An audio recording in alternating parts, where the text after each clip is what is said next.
further explore certification by exam. So I've been part of that process all along the way, from sitting in the hotel lobby in Halifax in 1987 reviewing appeals for the prior process for certification, to actually being in Kansas City when the administration of the first exam took place and the celebration of that because we accomplished it in 18 months. I worked with the certification committee for 3 years, and the change in the expectations and the standards for certification, and the difference of that old system versus the exam is huge. And I think that has really brought us to the point where we feel like, yes, we are professional because we have that certification. The training of people entering the field, it's not so much that it needs to be uniform as it needs to be consistent, and that the standards of practice are consistently incorporated into training, whether it's at the academic level or at the internship level. Throughout the 1990s, new challenges emerged to test our ideals and force us to clarify our roles. DRGs, changing insurance reimbursement, and healthcare budget cuts forced program administrators to look critically at value-added care for pediatric patients. Meeting that challenge has been a major emphasis of our present work and professional planning. One of our past presidents quoted Henri Bergson when he said, "To exist is to change is to mature, and to mature is to go on creating oneself endlessly." I think Child Life has many significant accomplishments, but the one that I'm most proud of, I think, is how we, as Child Life specialists throughout the country, have promoted comfort measures, and the model that we have brought to the Child Life staff.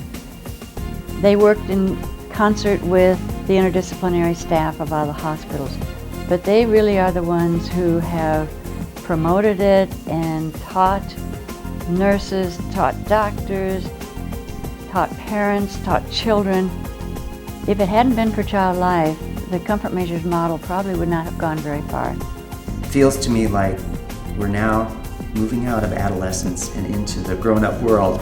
21 years into this, I've never lost that feeling of honor when I walk into a room. Because I don't think we can prepare for the future without some kind of sense of what's gone on before us. And I worry when I see very young people do a degree, finish a degree, and get a job without any kind of struggle.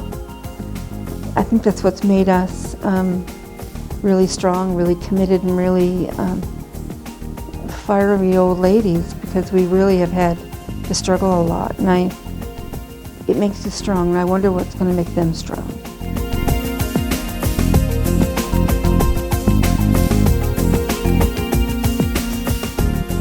Child Life in the new millennium continues to thrive in traditional hospital settings, as well as in hospice programs, camps, early intervention programs, schools and school reentry programs, courtrooms, dental practices, support groups, bereavement programs, community programs, and child protection centers, and in private practice settings.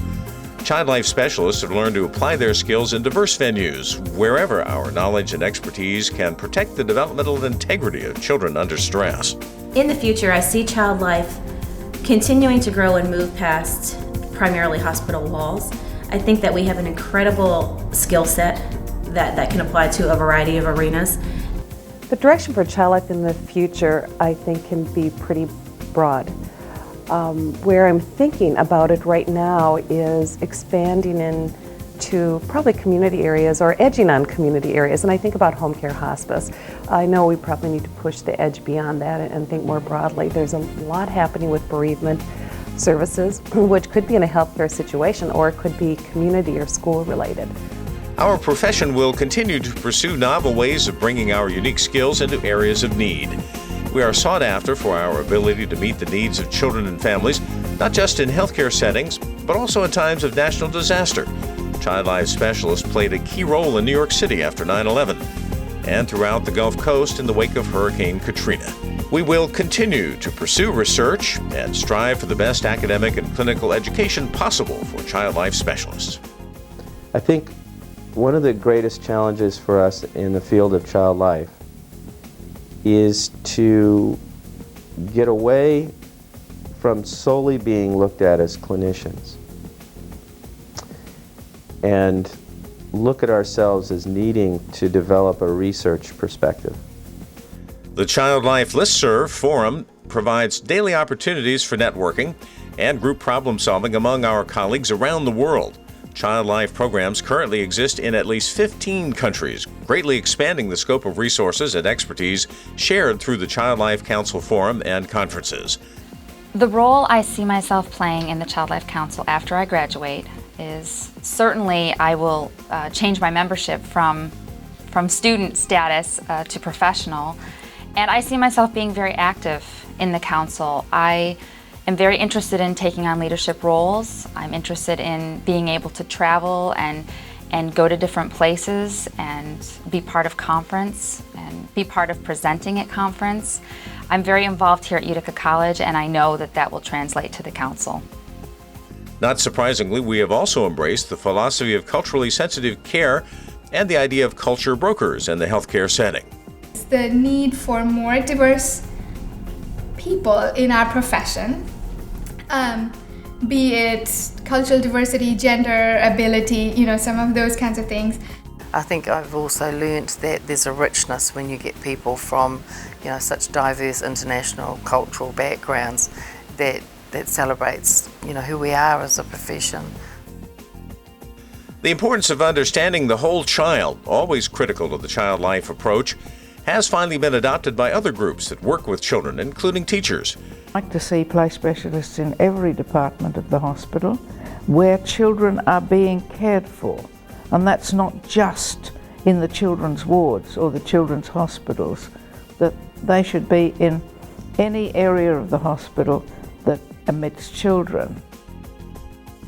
I do believe that we do treat the whole family. One of the buzzwords back there, the whole child, and indeed that hasn't changed a bit. And Susan Krug, Executive Director of Child Life Council in the Winter 2007 Bulletin, said, "As we celebrate our 25th anniversary, we have much to celebrate.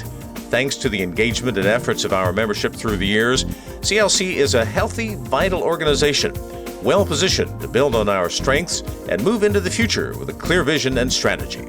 If I had a crystal ball, I could see the future of Child Life. I still value that Child Life specialists can be persons in the healthcare setting who can influence others and who can teach others.